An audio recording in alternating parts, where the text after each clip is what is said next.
Hi అందరికీ. కొన్ని కొత్తవి చూసినప్పుడు చాలా చాలా హ్యాపీగా అనిపిస్తాయి కదా, అందుకే మీ అందరితో నేను షేర్ చేస్తూ ఉంటాను. అయితే వీడియోలోకి వెళ్ళిపోదాం. ఈరోజు మన వెస్టేజ్ వెయిట్ లాస్ ప్రోడక్ట్స్ అయితే మీ అందరితో నేను షేర్ చేస్తున్నాను.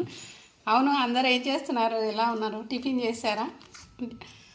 ఇప్పుడు లంచ్ టైం అవుతుంది కాబట్టి తిన్నారా లేదా కామెంట్ చేయడం అయితే మర్చిపోకండి. ఈరోజు నా పని అయితే చాలా లేట్ అయిపోయింది. ఇది వెస్లిమ్ షేక్ అనమాట. ఇది మనం వాటర్లో కలుపుకొని తాగాలి. ఇది వచ్చేసి వెస్లిమ్ టీ. ఇది మార్నింగ్ అయితే వేడి వాటర్లో తాగాలన్నమాట. ఇది వచ్చేసి ఫ్యాక్స్ ఆయిల్. ఇది మన బాడీలో ఉన్న కొవ్వును కరిగించడానికి చాలా ఉపయోగపడుతుంది. ఔషధ గింజలతో తయారవుతుంది అనమాట. ఇది వచ్చేసి వెస్లిమ్ క్యాప్సిల్స్. ఇది అలోవెరా క్యాప్సిల్స్ అనమాట. ఇవైతే వెయిట్ లాస్ కోసం.